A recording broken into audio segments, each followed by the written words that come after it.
ভাই একটু পুরো বিষয়টা বলবেন একটু তবু ভাই। গতকালকে যেহেতু প্রাইভেট ইউনিভার্সিটি স্টুডেন্টদেরকে কিছুদিন আগে ঢাকা ইউনিভার্সিটিতে হামলা করা হয়েছিল, এটার বেসিসে যখন কালকে সাধারণ শিক্ষার্থীরা জানতে পারে যে ছাত্র সংসদের কেন্দ্রীয় নেতারা আসে, আমরা ওখানে যাই। ওখানে গিয়ে আমাদের কথাগুলো আমরা তাদেরকে তুলে ধরি, তাদেরকে আমরা ওখান থেকে পরবর্তীতে সম্মানের সহিত তাদেরকে আমরা পাঠিয়ে দিই। এখন যেটা হয়, সার্জিস আলম সে গত 7 মাস ধরে আমাদের সাথে যোগাযোগ করেছে, সে আসতে চেয়েছে, প্রাইভেটের সহযোদ্ধাদের সাথে দেখা করতে পারে নাই। আজকে সে আমাদেরকে ইনভাইট করেছে, আমরা বলছি আমরা যেতে পারবো না। সে বলছে ভাই আমরা আসবো।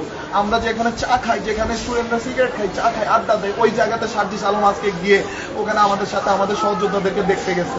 এটাকে কেন্দ্র করে ছাত্রলীগের আগের পোস্টেড মানুষজন ভার্সিটির সামনে মব সৃষ্টি করে আমার উপরে হামলা করে আমার বন্ধুকে যখন আমাকে যখন পালিয়ে গেছে, আমার বন্ধুকে এবার পোলটা দিছে। আমার বন্ধু লাল পাঞ্জাবি পরা ছিল, আমরা বুঝি নাই, আমি তো পাশে বুঝি নাই যে এই অবস্থা হয়েছে। ভাই কয়জন আহত, কয়জন আঙ্গুলের এখানে 6টা জিলাই বলছে। ওই ছোট ভাইকে কুর্মি টোলা দিয়েও চলে আসছে। পরে যখন আমরা পাঞ্জাবি তুলছে, আমরা দেখছি জোরে অবস্থা।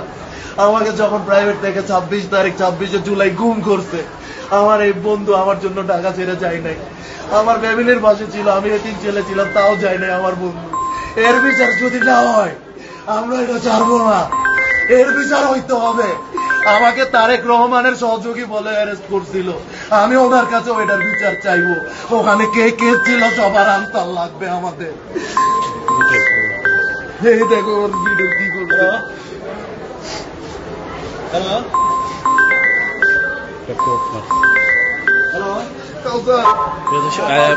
প্রিয় দর্শক, এখন আমি আছি ঢাকা মেডিকেলের সামনে থেকে।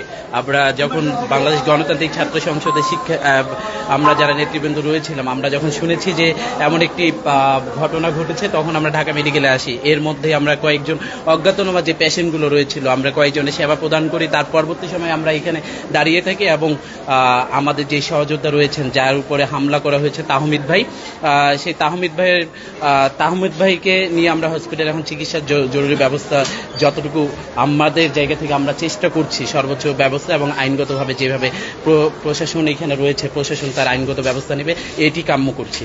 এই বলে আজকের মতো শেষ করছি।